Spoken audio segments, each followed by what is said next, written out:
Você, nesse momento, para a gente ganhar tempo, abre aí a sua Bíblia, lá no livro do Êxodo,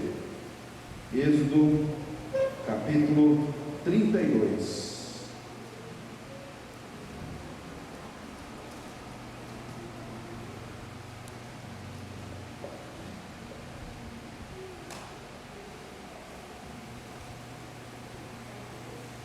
Êxodo, capítulo 32.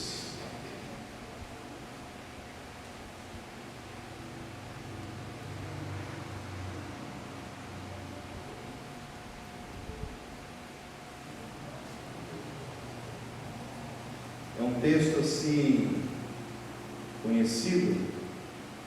Na minha Bíblia aqui está o bezerro de ouro. Na sua também está assim? Quem achou diz amém? Amém. Amém. Eu vou estar lendo para que os irmãos acompanhem aí com as suas Bíblias abertas. Diz assim a palavra de Deus: Mas vendo o povo que Moisés tardava em descer do monte, acercou-se o povo de Arão e disse-lhe: Levanta-te, faze-nos deuses que vão adiante de nós, porque quanto a este Moisés, o homem que nos tirou da terra do Egito, não sabemos o que lhe sucedeu. E Arão lhes disse: Arrancai os pendentes de ouro que estão nas orelhas das vossas mulheres e de vossos filhos e de vossas filhas, e trazei-nos. Então todo o povo arrancou os pendentes de ouro que estavam nas suas orelhas e os trouxeram a Arão. E ele os tomou das suas mãos e trabalhou o ouro com o rio e fez dele um bezerro de fundição. Então disseram: Este é o teu Deus, ó Israel, que te tirou da terra do Egito. E Arão, vendo isso, edificou um altar diante dele, e apregoou Arão e disse: Amanhã será festa ao Senhor. E no dia seguinte madrugaram e ofereceram holocaustos, trouxeram ofertas, e o povo assentou-se a comer, a beber, e depois levantou-se a folgar. Então disse o Senhor a Moisés: Vai, desce, porque o teu povo que fizeste subir do Egito se tem corrompido, e depressa se tem desviado do caminho que eu lhe tinha ordenado. Eles fizeram para si um bezerro de fundição, e perante ele se inclinaram, e ofereceram-lhe sacrifícios, e disseram: Este é o teu Deus, ó Israel, que te tirou da terra do Egito. Disse mais o Senhor a Moisés: Tenho visto esse povo, e eis que é povo de dura cerviz. Agora, pois, deixa-me para que o meu furor se acenda contra ele e o consuma, e eu farei de ti uma grande nação. Moisés, porém, suplicou ao Senhor, seu Deus, e disse: Ó Senhor, por que se acende o teu furor contra o teu povo, que tiraste da terra do Egito com grande força e com mão forte? Porque hão de falar os egípcios, dizendo: Para mal os tirou, para matá-los nos montes e para destruí-los da face da terra? Torna-te do furor da tua ira e arrepende-te deste mal contra o teu povo. Lembra-te de Abraão, de Isaque e de Israel, os teus servos, aos quais por ti mesmo tens jurado, e lhes disseste: Multiplicarei a vossa descendência como as estrelas dos céus, e darei à vossa descendência toda esta terra, de que tenho falado, para que a possuam por herança eternamente. Então o Senhor arrependeu-se do mal que dissera que havia de fazer ao seu povo. E virou-se Moisés e desceu do monte com as duas tábuas do testemunho, tábuas escritas de ambos os lados, de um e de outro lado estavam escritas. Amém, irmãos? Queridos, esse texto aqui, Deus falou muito forte comigo nessa semana, e eu quero, porque da maneira como eu começar a pregar esse texto eu vou demorar demais. Então eu quero ser objetivo, eu quero ser direto naquilo que Deus colocou no meu coração para compartilhar com você nessa noite. Aqui nós temos Moisés subindo ao cume do monte com um objetivo específico e claro. Ele foi lá receber de Deus as tábuas dos mandamentos, da lei, para trazer ao povo, entregar ao povo ali os mandamentos de Deus, revelar ao povo a vontade de Deus, aquilo que Deus havia escrito nas pedras. E Moisés ficou um tempo lá, eu creio que ficou 40 dias lá, na presença de Deus, sendo visitado pela glória de Deus, recebendo ali a manifestação da glória de Deus, e Deus digitando ali nas tábuas o que ele queria repassar para o povo. E o povo ficou lá embaixo, no pé do monte. E chegou um momento em Moisés estava demorando demais. Moisés estava demorando demais. E eles então tomaram uma esplêndida decisão. Moisés está demorando muito. Eles chamaram Arão e falaram o seguinte: faça deuses para nós, porque nós queremos deuses, porque nós sabemos o que aconteceu com esse Moisés. Nós precisamos de deuses aí para nos guiar aí pelo deserto. Precisamos de deuses. E aí Arão foi lá, fez dos pendentes de ouro, que foram recolhidos ali, de todos que doaram ali os seus pendentes, ele fez um bezerro de ouro, um bezerro de fundição. E Deus começou a falar com Moisés. Deus viu o que estava acontecendo lá embaixo. Deus olhou. Eu imagino, irmãos, como Deus ficou triste. Eu imagino, irmãos, como o coração de Deus doeu, irmãos.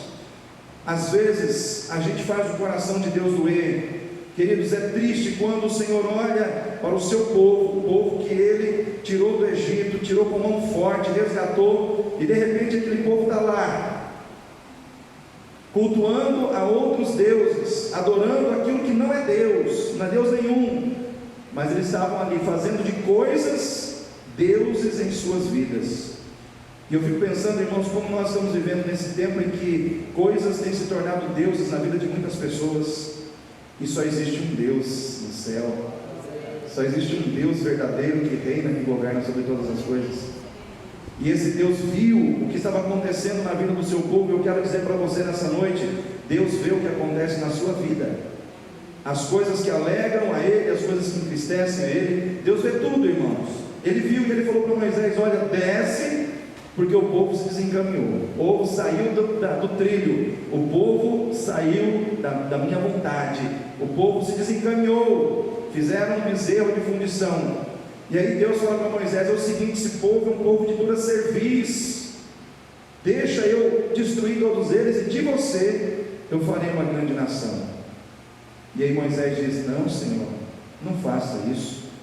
O Senhor tirou esse povo de lá, lembra de Abraão, de Isaac, de Israel, da promessa que o Senhor fez. Não faça isso, Senhor. Moisés começa a interceder pelo povo, irmãos. Povo de dura cerviz, povo que anda errado, povo que não estava nem aí para Moisés, mas Moisés estava para eles. Eles não estavam nem aí para Moisés, mas Moisés estava para eles.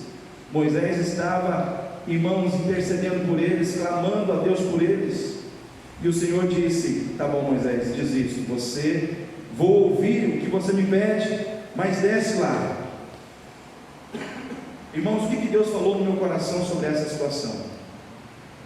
2 escolhas, 2 destinos. 2 escolhas, 2 destinos. Guarde isso no seu coração.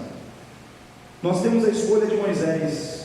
A escolha de Moisés representa a escolha do crente, que no coração dele estar na presença de Deus, se envolver com Deus, se comprometer com Deus, buscar intimidade com Deus é a coisa mais importante na sua vida. Moisés representa aquele que não quer ficar embaixo, ele quer ir no lugar alto, ele quer se encontrar com aquele que está nas alturas, ele quer uma vida de consagração, ele quer uma vida na presença de Deus. Isso é uma escolha. A outra escolha é você dizer: não, para mim está bom ficar aqui embaixo, e eu vou ficar conformado com o que eu tenho ao pé do monte, eu vou ficar conformado com a minha vida espiritual como ela está. Irmãos, todos nós que estamos aqui somos, vamos dizer assim, responsáveis pela vida que Deus nos deu. Eu, como pastor, não posso forçar você a nada. Você é livre para decidir o que você vai fazer da sua vida. Se você quiser escolher o que Moisés escolheu e dizer: não, eu quero subir e estar na presença de Deus, estar cada dia mais perto de Deus. O monte, a subida, representa uma vida desenvolvida em direção a Deus, e a vida conformada ao pé do monte representa uma vida conformada com as coisas de baixo, com as coisas da terra. Então, irmãos, são 2 escolhas e 2 destinos. 2 escolhas e 2 destinos. Primeiro, irmãos, a escolha de Moisés, a escolha de alguém que quer estar perto de Deus, a escolha de alguém que quer se comprometer com Deus, que quer ter intimidade com Deus. Qual é o resultado? Qual é o resultado das pessoas que caminham em direção a essa escolha? Primeiro resultado: é que essas pessoas, elas não são seduzidas pela prosperidade do mundo, e elas também não se amedrontam diante das dificuldades do mundo. Irmãos, o primeiro resultado de uma vida que se envolve com Deus, que se entrega para Deus, que busca a presença de Deus, que quer estar com o Senhor, é que essa vida, ela não se deixa seduzir pela prosperidade, pelas riquezas desse mundo, e também ela não se amedronta diante das dificuldades desse mundo. Irmãos, Moisés, a história dele é muito interessante. Diz a palavra de Deus, quando ele é descrito ali, irmãos, em Hebreus, no capítulo 11, na galeria dos heróis da fé, diz que Moisés, ele recusou ser chamado filho da filha de Faraó, e quando já adulto, ele rejeitou as riquezas do Egito, e trocou as riquezas do Egito pelas riquezas do vitupério de Cristo, escolhendo sofrer com o povo de Deus, vendo o invisível. Vendo o invisível. O que isso quer dizer, irmãos? Irmãos, quer dizer o seguinte: Moisés era um homem rico. Moisés era alguém que foi criado dentro do palácio, tendo acesso vamos dizer assim, às maiores riquezas do mundo da época. Ele foi criado pela filha, irmãos, de Faraó. Então Moisés, ele foi criado como um príncipe. Ele tinha tudo nas mãos dele. Ele tinha dinheiro, ele tinha carruagens, ele tinha servos, ele tinha servas. Mas diz a palavra de Deus que toda a prosperidade material que o cercava não foi suficiente para brilhar mais no seu coração do que a glória de Deus. Porque a riqueza desse mundo brilha, e nós não podemos ser hipócritas para dizer que a gente não se sente seduzido pelo dinheiro, não se sente seduzido pelas riquezas, não se sente seduzido por uma vida de luxo, por uma vida confortável. Nós não podemos, irmãos, dizer que isso não exerce poder e influência sobre a nossa vida, porque exerce sim. Só que a palavra de Deus diz que Moisés, irmãos, o coração dele pulsava muito mais forte pelas coisas de Deus. O seu coração está pulsando mais forte pelo que nessa noite? O que o seu coração deseja mais? O que o seu coração anseia mais? O que te traz muitas vezes a um lugar de culto? O que te leva muitas vezes a estar numa igreja? É ter a oportunidade de conhecer a Deus e ser impactado por Ele, ou muitas vezes desenvolver aquela fé utilitária, onde você busca a Deus pensando naquilo que Ele pode e deve fazer por você, aquilo que você precisa receber das mãos de Deus. E muitas vezes isso se torna um relacionamento interesseiro. Eu busco a Deus porque Ele pode me dar alguma coisa, se eu buscar. Irmãos, Moisés, ele buscou a Deus com a perspectiva de perder nessa terra. Vou repetir: Moisés buscou a Deus com uma perspectiva de perda nessa terra e não de ganho. Por que eu estou falando isso, irmãos? Porque nós precisamos trazer de volta o Evangelho de Jesus. O Evangelho de Jesus, ele tem uma cruz. O Evangelho de Jesus, ele tem uma renúncia a si mesmo. O Evangelho de Jesus é o Evangelho onde Jesus, como disse a Carol de manhã, ele diz para aqueles que querem segui-lo: olha, as raposas têm covis, as aves têm ninho, mas o Filho do Homem não tem aonde reclinar a sua cabeça. Por que Jesus disse isso àquele jovem? Para mostrar àquele jovem que ele conhecia o coração dele. E talvez o coração daquele jovem, seguir a Jesus traria para ele conforto, traria para ele a condição de ter coisas que ele sonhava em ter. E Jesus, já vendo antecipadamente, disse: ó, você quer me seguir? O Filho do Homem não tem nem onde reclinar a cabeça. Você quer me seguir? Então me segue. Mas não me siga porque você está vendo coisas que eu possa te dar. Me siga porque eu sou Deus sobre a sua vida. Irmãos, quando nós vivemos uma vida de busca por Deus, o brilho das riquezas dessa terra não nos governam, não dominam o nosso coração, não nos escravizam.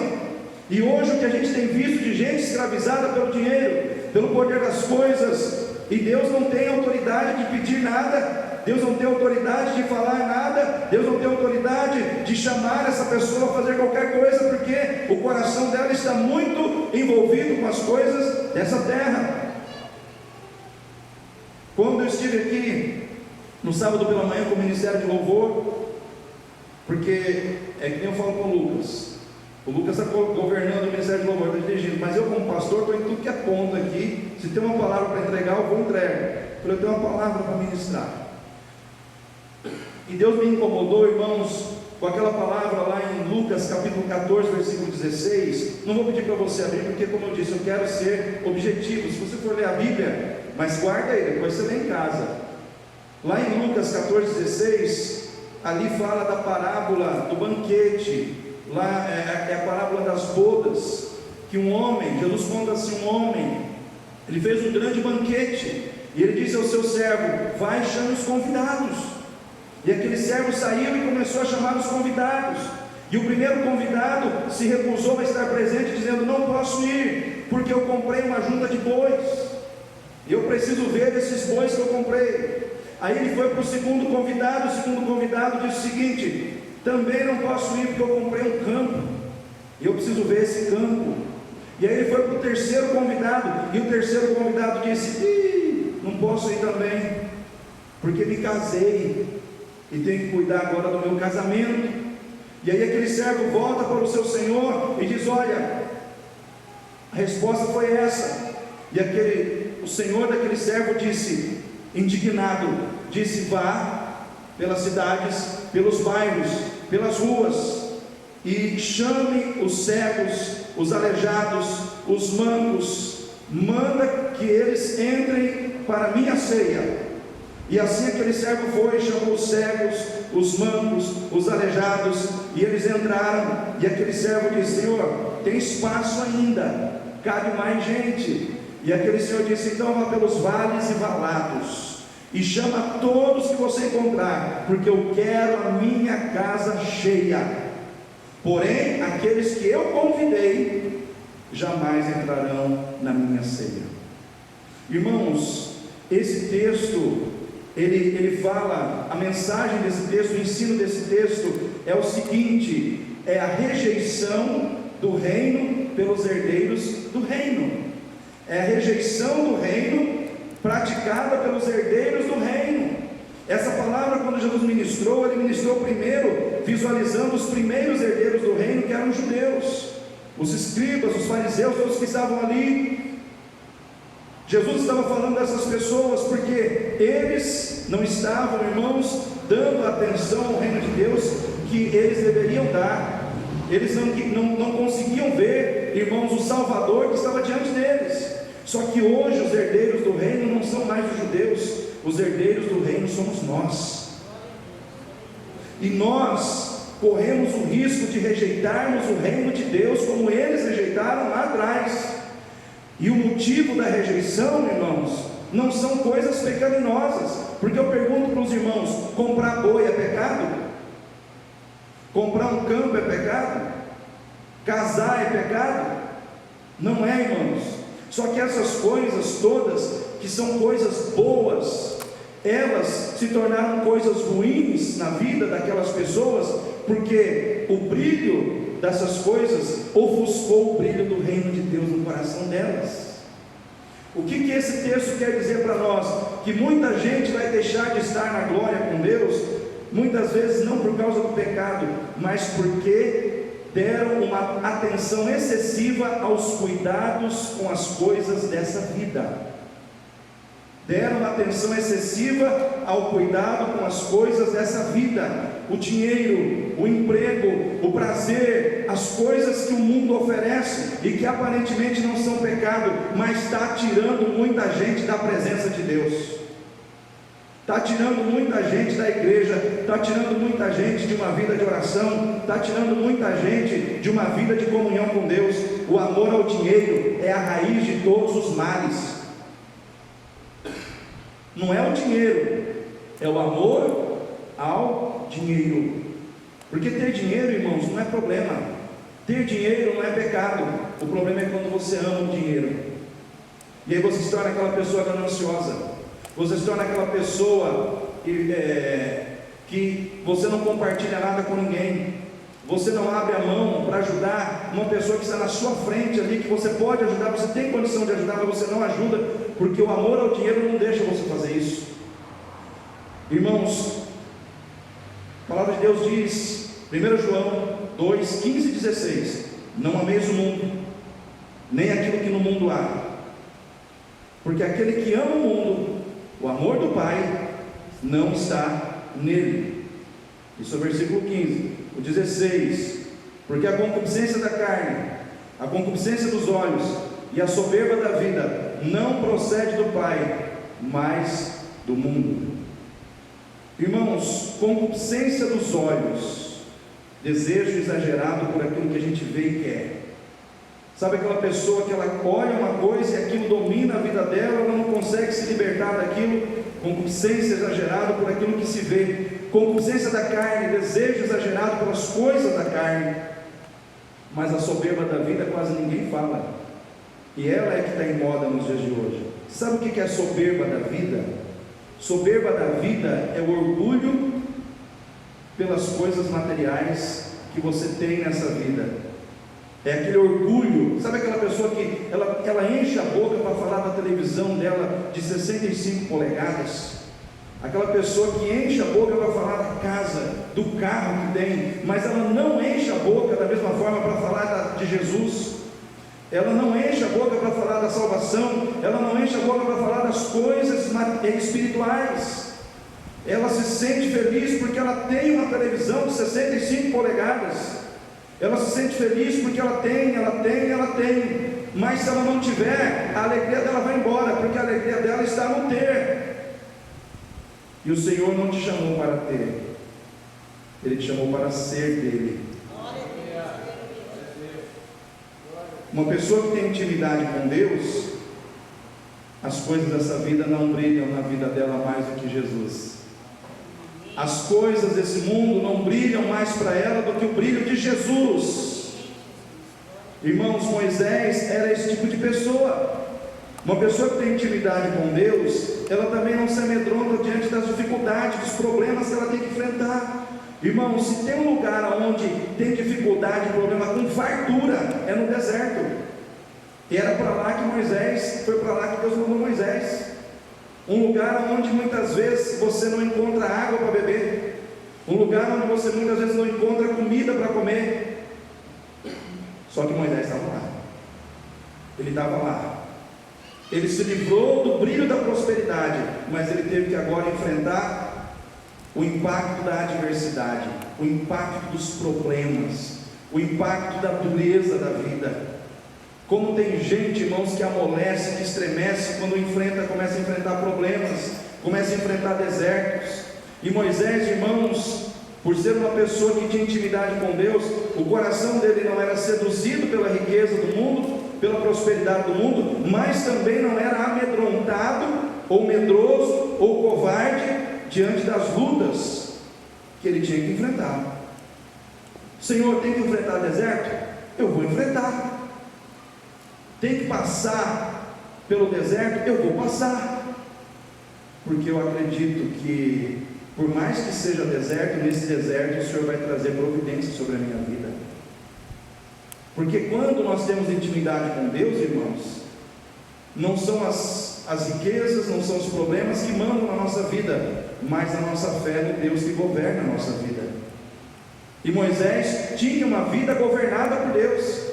Então, estando numa situação ou estando na outra situação adversa, Moisés tinha confiança de que Deus era com ele.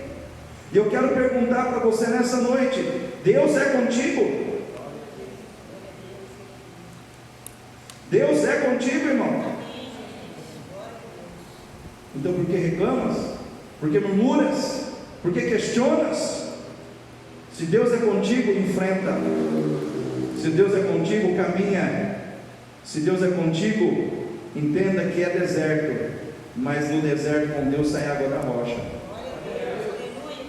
No deserto com Deus cai maná do céu. Providência vem de onde você não espera, mas ela vem. Ela vem. Eu profetizo sobre a tua vida nessa noite. Vem a providência, porque vem do Senhor. Irmãos, a intimidade com Deus, ela nos dá coragem para enfrentar os desafios da nossa fé. Pessoas que têm intimidade com Deus enfrentam os desafios da fé, por mais difíceis que eles sejam.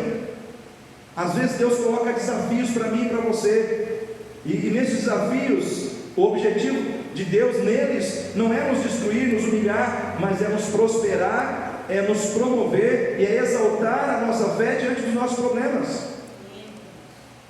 Imagine Eliseu, irmãos, quando a sunamita traz para ele a questão do filho que havia morrido. O desafio de Eliseu era trazer de volta à vida aquele filho. Imagina você no lugar de Eliseu. Você pode orar aqui, eu só quero que, é só para ressuscitar meu filho. Era um desafio que precisava ter muita intimidade com Deus. E Pedro, irmãos, lá no livro de Atos, quando morre a Dorcas, a costureira, uma mulher simples que costurava, ela costurava para as viúvas, porque ela também era uma mulher solitária. Ela não pregava, ela não era uma mulher que cantava, pregava ou fazia qualquer outra situação ministerial, mas ela costurava. Com a sua agulha, ela conquistou o coração dos irmãos. Quando ela morreu, o que o povo falou? Não dá para viver sem Dorcas, nós queremos ela de volta. E foram chamar Pedro. Pedro, é o seguinte, ela morreu, mas vem aqui, eu acredito que Deus pode usar a sua vida para ressuscitar ela. E Pedro enfrentou aquele desafio, orou e ela voltou à vida. Eu pergunto para os irmãos, Pedro tinha ou não tinha intimidade com Deus, irmãos? A intimidade com Deus, queridos, nos dá a condição de enfrentar desafios que muitas vezes sem essa intimidade nós não enfrentaríamos, nós não teríamos coragem de enfrentar. Então, quanto mais intimidade com Deus, mais corajoso ou corajosa você será para enfrentar desafios difíceis. Quem tem intimidade com Deus tem acesso aos segredos de Deus e à providência de Deus. Quem quer ter acesso aos segredos de Deus e à providência de Deus? Deus não divide as coisas dele com todo mundo, irmãos. Ele divide com quem tem intimidade com ele.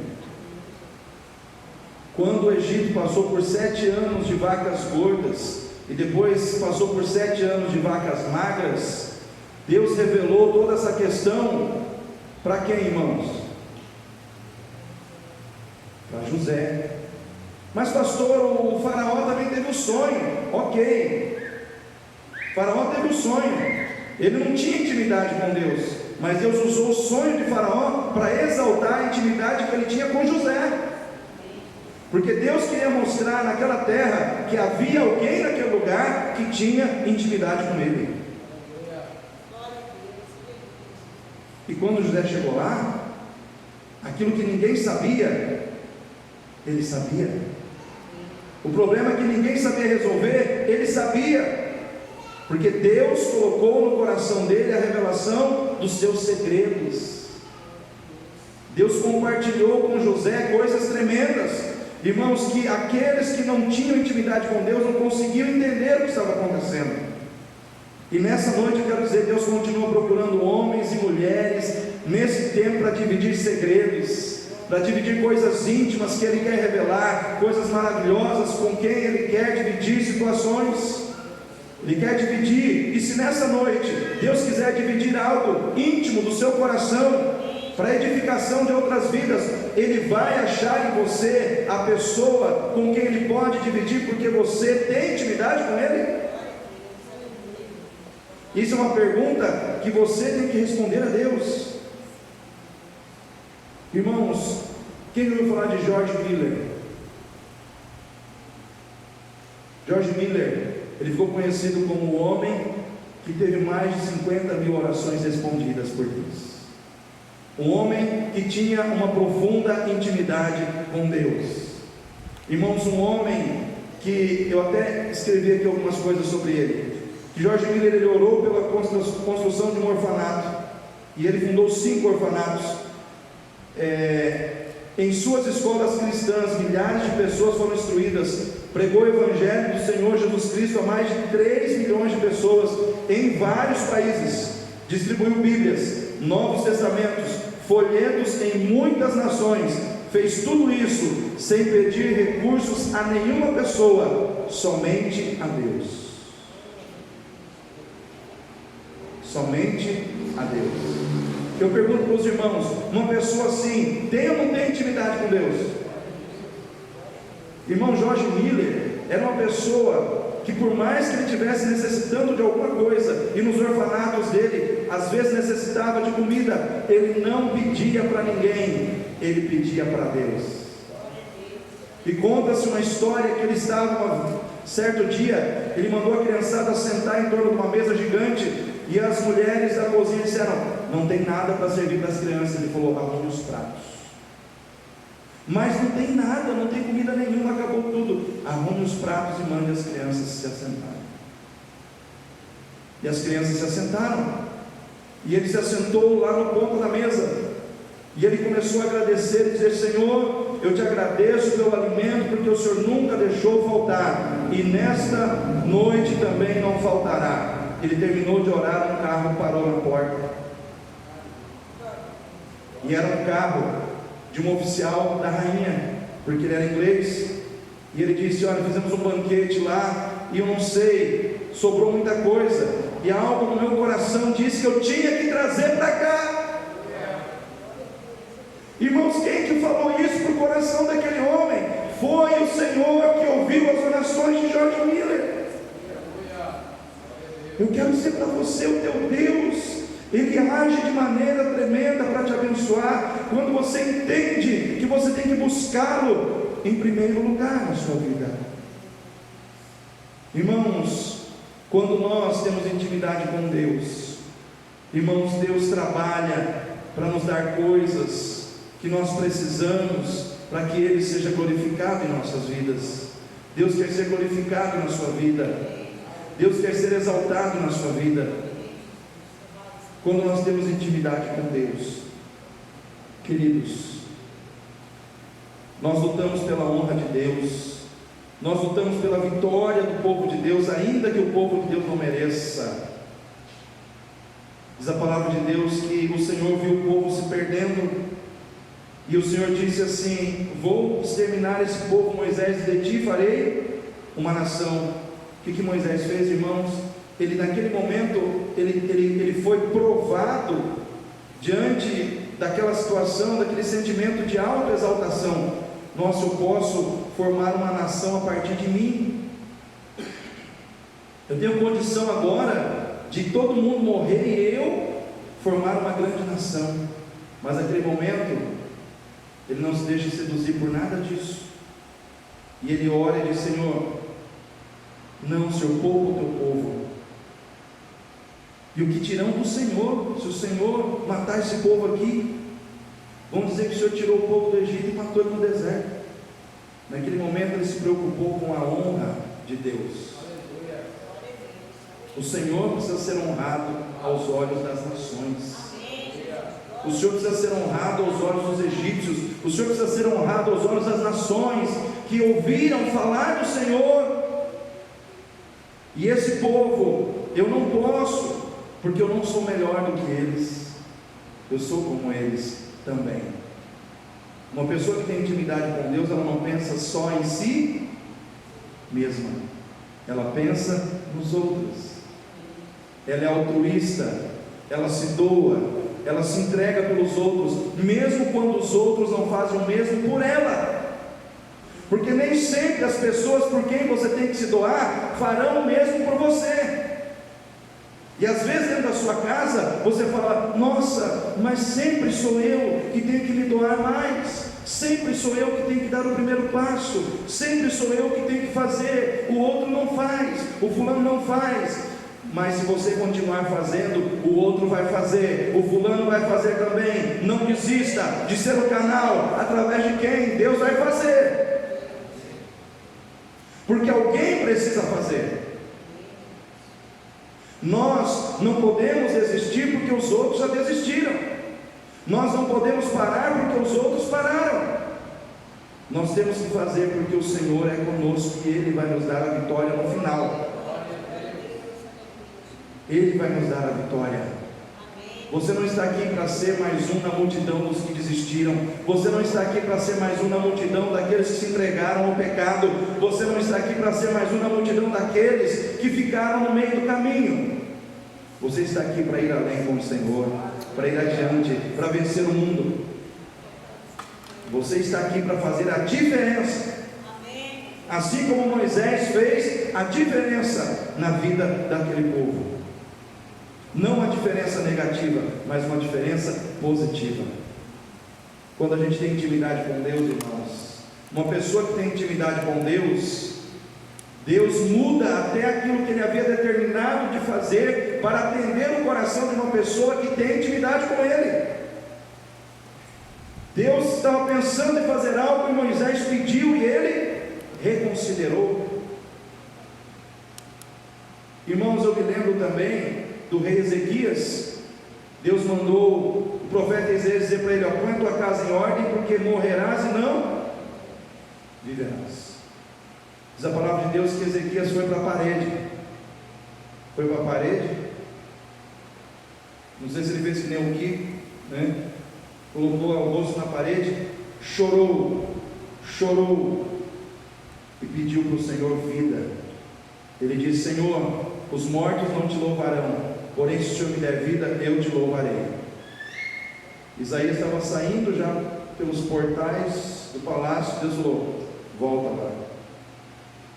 lá, porque Ezequias chorou e o choro dele tocou meu coração. Você sabia que o teu choro pode tocar o coração de Deus, irmão? Você sabia que a tua oração pode tocar o coração de Deus, irmão?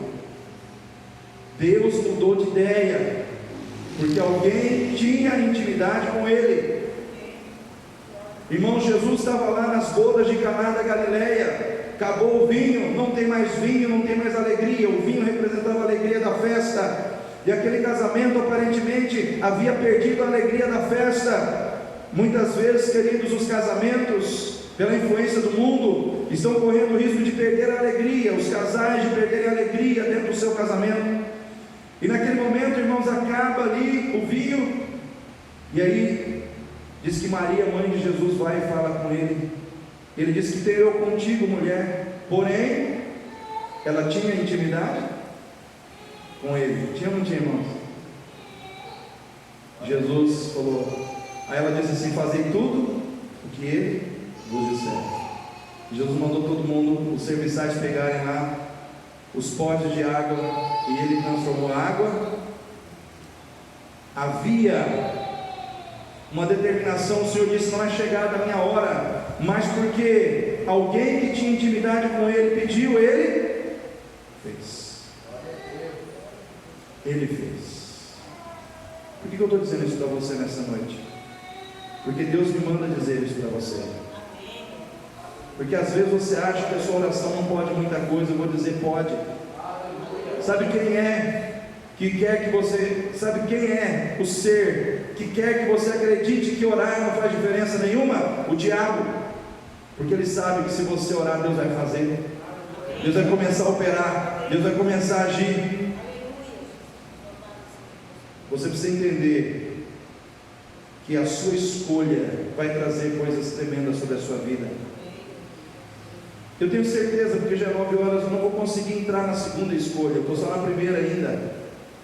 Essa palavra eu vou ter que terminar depois, mas eu vou pelo menos terminar aqui algumas coisas da primeira escolha. Ainda na primeira escolha, se você escolheu ter intimidade com Deus, você vai ser cheio do poder de Deus.